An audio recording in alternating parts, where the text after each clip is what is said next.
নিশ্চিত ভরসার একটুখানি আলো যদি চোখে পড়ে, তাহলেই পার হয়ে যাব এই চারপাশের অদৃশ্য অথচ কঠিন কারাগার। সে আলো যদি আসে তোমার দেখা পাওয়ার প্রতিশ্রুতি থেকে, তাহলে আমি ছুটে যাব পৃথিবীর যে কোনো প্রান্তে। হোক তা নাগরাজের রহস্যময় পাতালপুরী, কিংবা হঠাৎ বোমারু বিমান উড়ে যাওয়া আতঙ্কিত কোনো শহর, কিছুই আমাকে আটকাতে পারবে না। ঘরের ছেলে ফিরবে ঘরে, এইটুকু আশ্বাসই এখনো বুক বাঁধিয়ে রেখেছে লক্ষ লক্ষ সমর্থককে। তারা জানে প্রতীক্ষার ফল মিষ্টি হয়। তারা জানে ভালোবাসার সম্পর্কগুলো কখনো শেষ হয় না, হয়তো একটু সময় নেয় আবার জোড়া লাগতে। আর ঠিক এই কারণেই ৩ বছর পেরিয়ে গেলেও ক্যাম্প নিউর চারপাশে এখনো গর্জে ওঠে সেই চিরচেনা নাম মেসি।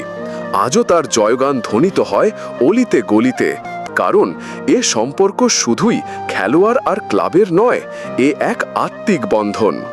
লিও আর বার্সা, তারা একে অন্যের জন্যই সৃষ্টি।